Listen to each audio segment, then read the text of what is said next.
Okay, so we are in the second section of chapter 1, 1.1, day 1. I think we're only here one day, okay? So, we're going to talk about the number line and names for various different kinds of numbers, okay? And you see that we have like circles, ovals kind of in ovals here. I'm going to open up the pink thing so you can see what's underneath. So you probably need to go down about 6 lines in your book and write positive whole numbers kind of in the center of your concept book. Go down about 6 lines and write positive whole numbers. So I'm going to draw a number line. There's a number line in the classroom up above this screen, but just in case somebody isn't in the classroom, I'm going to put one here.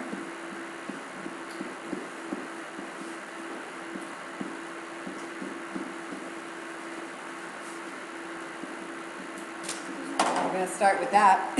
So, positive whole numbers.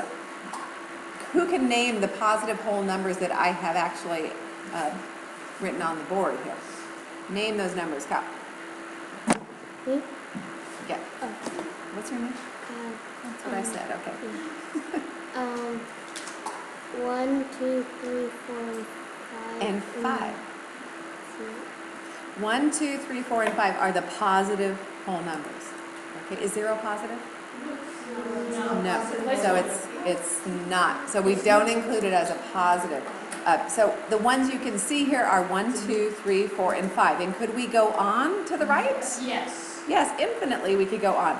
We call those numbers that you are able to see, those big numbers, 1, 2, 3, 4, 5, a name. There's actually 2 names that are used in math for these numbers. And the first name has to do with what little kids learn how to do. You give them a bunch of marbles and they start to 1, 2, 3. Count, right? They're called the counting numbers because they are the first numbers that people learn how to work with. You're counting something. You're counting your age, or you're counting your marbles, or whatever it is you're counting, okay? Another name for those is natural numbers. And your textbook uses counting numbers. So we'll write that down. Now, counting numbers are the positive whole numbers. When we add in the number 0, we now have a new set of numbers. So 0 is a number that came about after counting numbers were used. It's kind of an interesting number. It helps us, somebody already said, with holding a place value, and so on. And so when we add 0 to the counting numbers, we have this set of what? Who knows? Raise your hand if you know. 0 and 1, 2, 3, 4, 5 is the set of, nobody knows? Set of, begins with W, but you can't hear the W. Say it? Whole numbers. It's a set of whole numbers. Counting numbers and 0 is the set of whole numbers. So whole numbers include 0 and the counting numbers, which is why you see it nested. Counting numbers are nested inside of whole numbers. Okay? When we add these negative numbers that you see on this number line, -1, -2, -3, -4, and so on, we are getting into a bigger set. And who knows the name of that set? Whole numbers with their opposites. Mika? You got it, except we actually say integers. It's a soft G sound. Integers. Integers. So integers is the biggest set we have here right now. It includes the whole numbers and the counting numbers. So we aren't talking about little fractional parts here. We do know that between 0 and 1, we could name some fractional parts, right? We're not talking about those yet. We'll talk about those later. Okay, so we are going to order numbers, integers, on a number line. So we're going to be dealing with some negatives and positive whole numbers, right? And 0 too. So how do we order numbers on a number line? What are you going to do first, Mark? Good, he says we're gonna go least to greatest, which is true, and that's because our number line system does go least to greatest. If we look above the board here, we see it. And we read, in Western civilization, we read left to right, and our number lines move left to right. Could we switch that around? Could we have created the number line to go bigger to the left? We could have, but that's not how it was done, so we all use this standard form, okay? So we're going to draw a number line with arrows on either end showing that it could go on infinitely. And we want to make sure that we see on our number line a range of numbers that includes this little set we have here, okay? And so, as Mark said, we want to pay attention to the least and the greatest. So what's the smallest number? What's the least valued number here in mouse? -7. So that's small. We want to see that on here. And the biggest number, everybody, is 2. So we're going to kind of like Google Maps, we're going to kind of zoom in on that section of the number line. We could include more, but I want to make sure I at least see 2, and I have to see at least -7, right? So I'm putting the biggest number on the right, 1, 0, -1, -2, -3, -4, -5, -6, -7.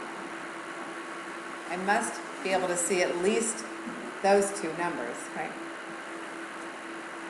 Now, when you are drawing a number line,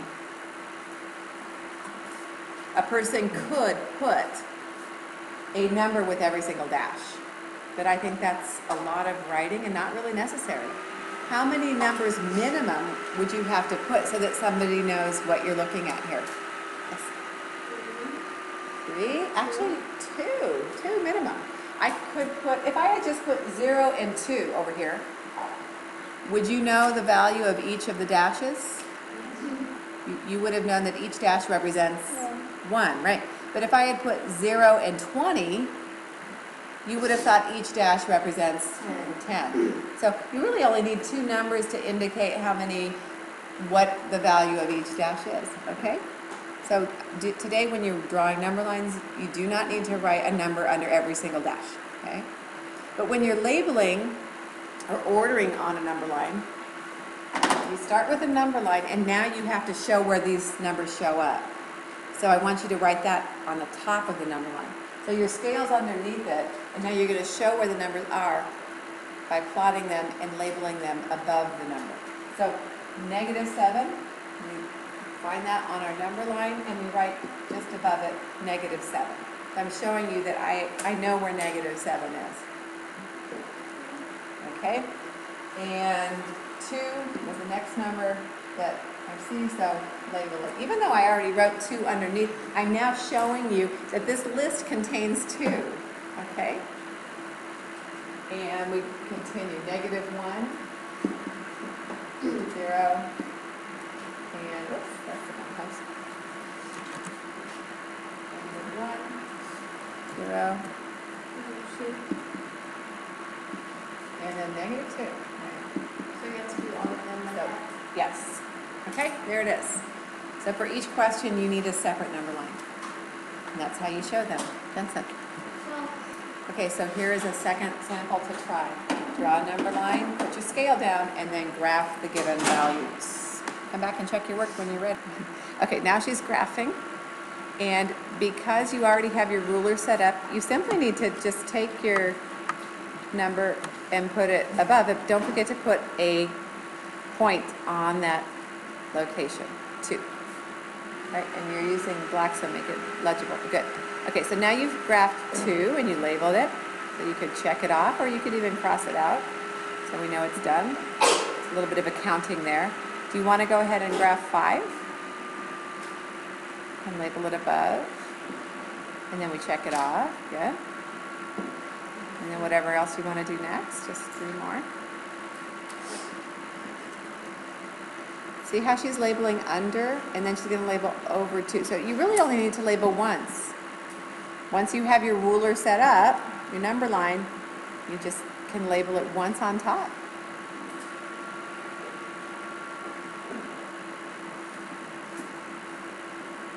Or if you want to label it twice, you can label it twice, right? Lots of information there. And the last one is negative 9. Make sure those dots are on the number line. Can you draw it right on it? I know it's hard when you're on the smartboard. Sometimes it's out of alignment, but there you go. Looks beautiful. Any questions? Okay, absolute value. Absolute value of a number is I guess you probably just saw it. It is the distance a number is from zero, our lovely 0. There's a symbol for absolute value. Who knows what the symbol is? You know, Mark? It's any number or expression inside of what? Inside of straight up and down lines. They look like railroad tracks. Okay, so here's an example. The absolute value of n could be written like that. Okay? That's it. So it's the distance from 0. So you're always going to have a positive number when you're talking about absolute value. How far away from 0 is 0? 0. Okay, so the absolute value of 0 itself is 0. Okay? How far away from 0 is negative 6? 6. So it's positive. Now, is there another number that is 6 away from 0? The other number is 6. So there are, in most cases, 2 numbers that have the same absolute value, the positive and the negative, right? Positive 6 and negative 6 are both 6 away from 0. The number 0 is the one special case, right? It's the only number that has no opposite, okay? So 3, absolute value of 3. And 3, 2, 1. 3. Good. It's 3 from 0. Yes, you do. Yes, you do. Oops. Here we go. This is a good one. Okay. This is a little tricky part at the bottom. So the absolute value of 14 is, it's 14, right? But now in this example here, I have a negative outside of the absolute value symbol. So the absolute value symbol is a grouping symbol. In PEMDAS, we would do it first. So the first thing we say here is, what is the absolute value of negative 14? 14. And now we put the negative that is outside in front of that absolute value of negative 14. So the answer to this expression is negative 14. Very good. And that's only because there's a negative outside. It's like saying, take that absolute value and multiply by negative 1.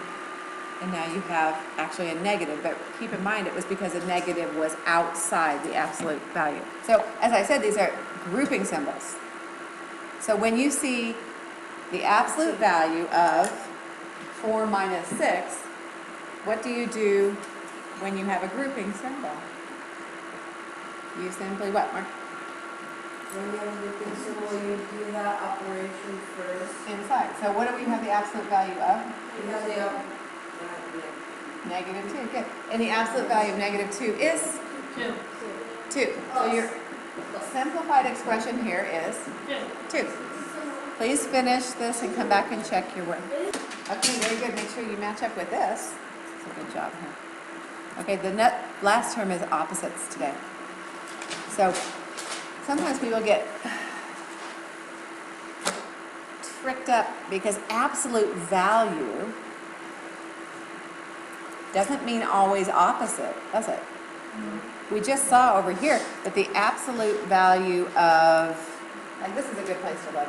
The absolute value of 3 is 3. Those are not opposites. But the absolute value of negative 6 is 6, which they are. So absolute value simply means the positive distance from 0. But opposites mean they have different whats? What's the opposite of 4? They have different signs, we would say. Okay. What is the sign that's in front of 4? When you don't see a sign, it's positive. Okay. So 2 numbers that have the same absolute value but different signs are opposites. So we're going to write some opposites. Actually, go ahead and write them down here. Be really careful with number 3.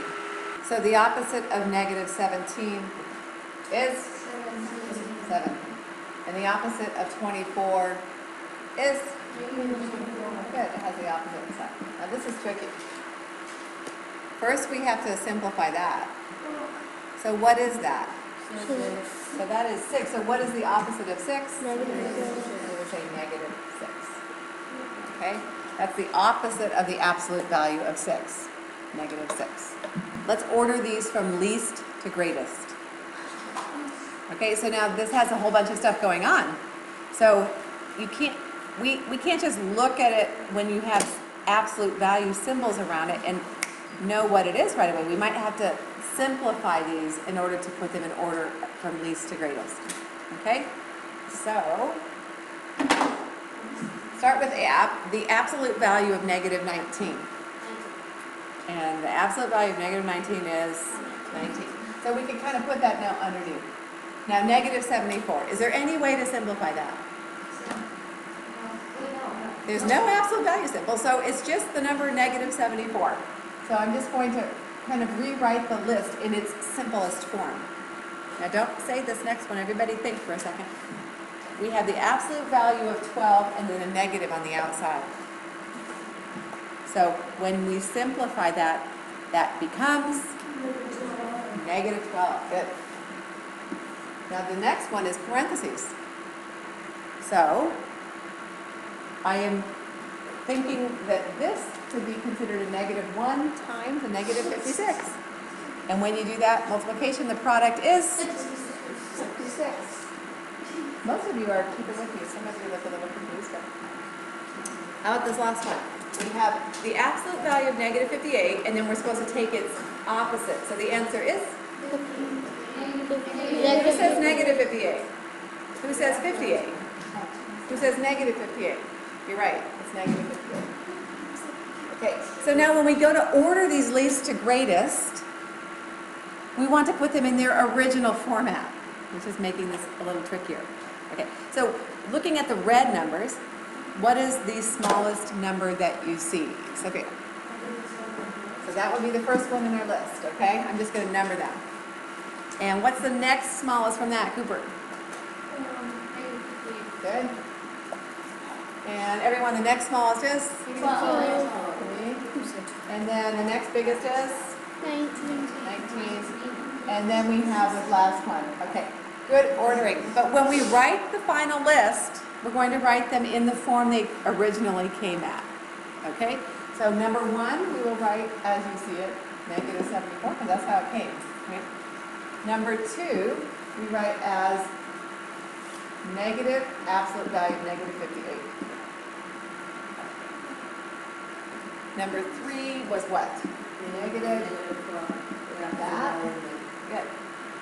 Number 4 was Absolute value of negative 19. and number 5 was the parentheses one, right? Yes. There you go. Okay, so kind of tricky, but you have it. And you may begin.